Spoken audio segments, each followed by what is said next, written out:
আজি যদি কটনৰ সন্মুখত গৰুৰ মাংস থৈ যোৱাটোত 10 জনে যদি টুইট নকৰে, ফেচবুক নকৰে, টিভিত টক শ্ব' নহয়, আৰু 20 বছৰ পিছত চিন্তা কৰক কামাখ্যা মন্দিৰৰ সন্মুখতো পেলাই থৈ যাব।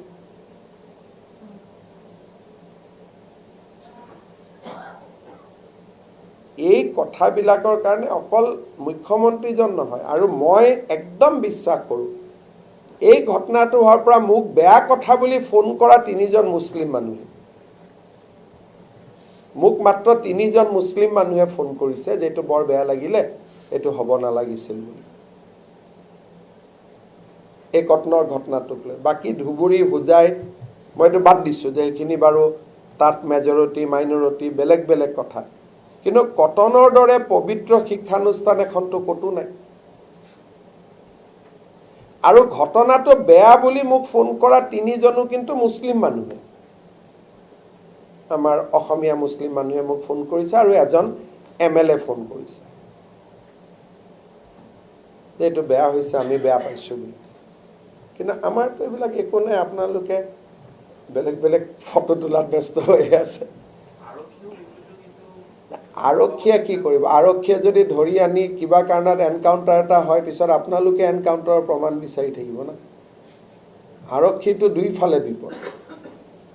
আৰক্ষীকটো যি কৰিব লাগে লগে লগে কৰাব পাৰি, কিন্তু এনকাউণ্টাৰ হ'লে আৰক্ষী দোষী হৈ যায়। এনকাউণ্টাৰ মানে কি? মোক মাৰিছিল কাৰণেহে মই মাৰিলোঁ, কিন্তু সেইটোৰ ওপৰতো আপোনালোকে ভাবক, এনকাউণ্টাৰৰ কেছত সুপ্ৰিম কোৰ্টে ক'লে যে আমাৰ ইয়াত নহ'ব, যি আছে হিউমেন ৰাইটছ কমিশ্যনত যাওক।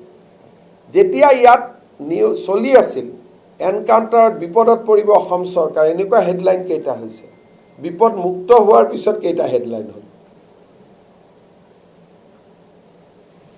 গতিকে আৰক্ষীটো কি? এটা ঢোল হয়, যিমান পিতে সি ইমান পিটন খাই থাকিব।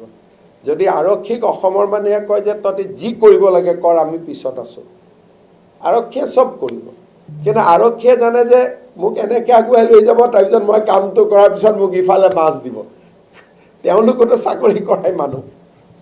এতিয়া মই সাহসত থিয় হৈ আছোঁ বুলি, যে যি কৰ কৰ, মই লগত আছোঁ বুলি চলি আছে। মই নাথাকিম, আমিতো পলিটিকেল বেকিং নাপাওঁ, আমি কিয় কৰিম? আৰক্ষীটো আপোনালোকে জানেই যে আৰক্ষীটো চব কামটো আৰু একদম IPC CRPC মতে নহয়। ক'ৰবাত যদি আপোনাক মাৰিব আহিছে, গুলিটো খুলিবই, তে আপুনি যদি কয় ৰখ ৰখ ইয়াত মোক মেজিষ্ট্ৰেট লাগিব উল্টাই গুলিয়াবৰ কাৰণে, সেইটোতো নহ'ব। গতিকে সাহসটো আপুনি দিব লাগিব, ভাই তোক যদি গুলি মাৰিব আহিছে তই গুলি মাৰিবি, তেতিয়া মেজিষ্ট্ৰেটৰ দৰকাৰ নাই। এই সাহসখিনি দিব কোনে? অকল মুখ্যমন্ত্ৰীয়ে নহয়, গোটেই অসমৰ মানুহে, যে আমি লগত আছোঁ। যদি আপোনালোকে তেনেকুৱা এটা স্থিতিলৈকে যাব পাৰে, মই ভাবোঁ যে আমি সংকটবিলাক কমাব পাৰিম। যোৱাকালি মই বিধানসভাত এটা ডাঙৰ কথা কৈছিলোঁ, আপোনালোকে কথাটো মাইণ্ড কৰা নাই বা শুনা নাই। অসমত কেনেকৈ পৰিৱৰ্তন হ'ল, আপোনালোকে কেতিয়াবা গোৱালপাৰা টাউনত যাব, টাউনৰ লগতে ৰাজ্যখিনি এখন ফৰেষ্ট আছে, PRF। তেওঁলোকে কি কৰিলে, বাঘবৰৰ পৰা নদী ভাঙা মানুহ বুলি গোৱালপাৰাত সোমালে। ইমান মানুহ সোমালে যে মেজৰিটি হিন্দু সমষ্টিটো মেজৰিটি মুছলিম সমষ্টি হৈ থাকিল। একেবাৰে গোৱালপাৰা চাৰ্কিট হাউচৰ লগত, DC কোৰ্টৰ লগত, আৰু ফৰেষ্ট আছিল। অসমৰ ফৰেষ্ট মন্ত্ৰী কোন আছিল আপোনালোকে জানে, মই পলিটিকেল কৰিব খোজা নাই। কাজিৰঙাৰ গড় হত্যাটো আমি যিমান চিৰিয়াছলি লওঁ, এনেকুৱা আৰু বহুত ঘটনা আছে। লামডিঙত উঠি গ'ল, আমি ঘূৰাই পঠালোঁ। এটা এটা মানুহ সমষ্টিত অহাৰ লগে লগে মেজৰিটি হিন্দু সমষ্টিটো মেজৰিটিত বদলি যায়। এতিয়া মোৰ কথাটো হ'ল যে নদী ভাঙিছে, চৰকাৰক আবেদন কৰিব। আমি বৰপেটা জিলাতে মাতি দিলোহেঁতেন, য'ৰ পৰা আছে তাতেই দিব পাৰোঁ। কিন্তু নদী ভাঙা মানুহ বুলি কৈ গোৱালপাৰা টাউনত DC কোৰ্টৰ কাষত যি মাটিৰ কথা আজিৰ দিনত 20 লাখ টকা তেনেকুৱা মাটিত এজন মানুহে 15 বিঘা মাটি পাব পাৰে নেকি? যদি নদী ভাঙা বুলি মোক আবেদন কৰিলে তেন আধা কটা আমি দিলোহেঁতেন। কিন্তু আপোনালোকে গৈ কেতিয়াবা তাতে গৈ চায়ক না, মই চাইটো মই নিজে গ'লো, মোক কওঁতে মই বিশ্বাস কৰা নাই, মই নিজে গ'লো।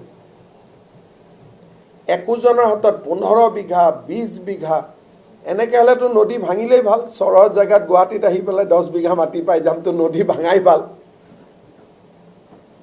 কোনোতো এটা নিয়ম নাই, আৰু এনেকুৱা কোনেও ক'ব নোৱাৰে যে চবৰ নদী ভাঙাৰ কাৰণে আহিছে। কালি কংগ্ৰেছৰ MLA সকলে যিমান প্ৰটেক্ট কৰি আছে মানুহখিনি, আমাৰ কোনো MLA বুজিবই পৰা নাই যে কিয় প্ৰটেক্ট কৰি আছে। কাৰণ সেই মানুহখিনি যদি আজি মই এভিকশ্যন কৰি উলিয়াই পঠাওঁ, লগে লগে গোৱালপাৰাটো আকৌ হিন্দু সমষ্টি হৈ যাব। নাই, ফৰেষ্টতো বেদখলে হ'ব লাগিব। নাই, সেইটোকে কৈছোঁ যে উচ্ছেদটো তেওঁলোকে কিয় বিৰোধিতা কৰি আছে। কালিতো কৰি আছিল, আপোনালোকে দেখি আছিলে। গতিকে অসমত বহুতবিলাক ঘটনা কাষত হৈ আছে, যিবিলাক আমি গুৱাহাটীত বহিলে আন্দাজো নাপাওঁ, আৰু আমি আজিকালি অলপ কম্প্ৰমাইজিঙো হৈ গৈছোঁ। কম্প্ৰমাইজো কৰিলে হ'ব দে, হৈ আছে।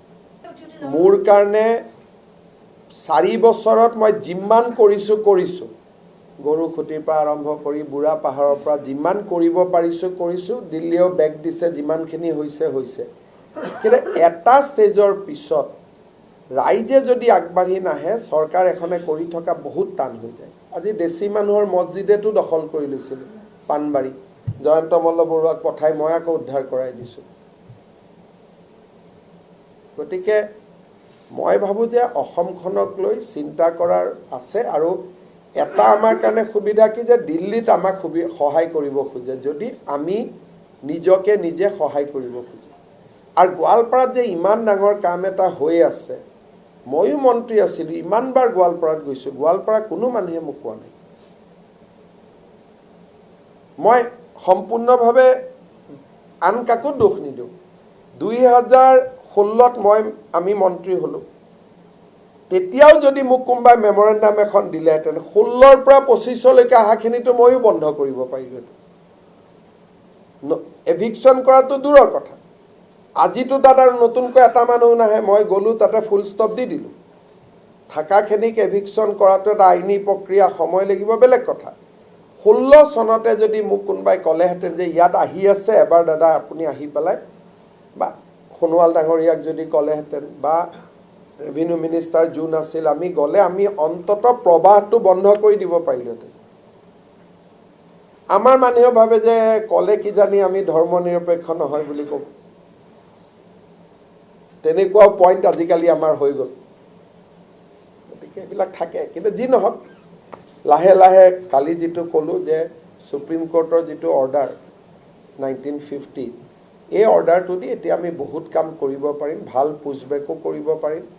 আৰু লাহে লাহে আমি ইয়াতে হাইকোৰ্টত মাজে মাজে আমি ষ্টে অৰ্ডাৰ পাই থাকোঁ। এটা কেছ আমি সুপ্ৰিম কোৰ্টতো লৈ যাব খুজিছোঁ, যাতে ফৰেষ্টৰ এভিকশ্যনৰ ক্ষেত্ৰত আমি যাতে বেছি বাধা নাপাওঁ। আৰু এবাৰ যদি সুপ্ৰিম কোৰ্টৰ পৰা অৰ্ডাৰ এটা পাই যাব পাৰোঁ যে ফৰেষ্ট আৰু VGRৰ এভিকশ্যনৰ ক্ষেত্ৰত ইছ্যু নাই, তেতিয়া বহুত জেগাত আমি কাম কৰিব পাৰিম।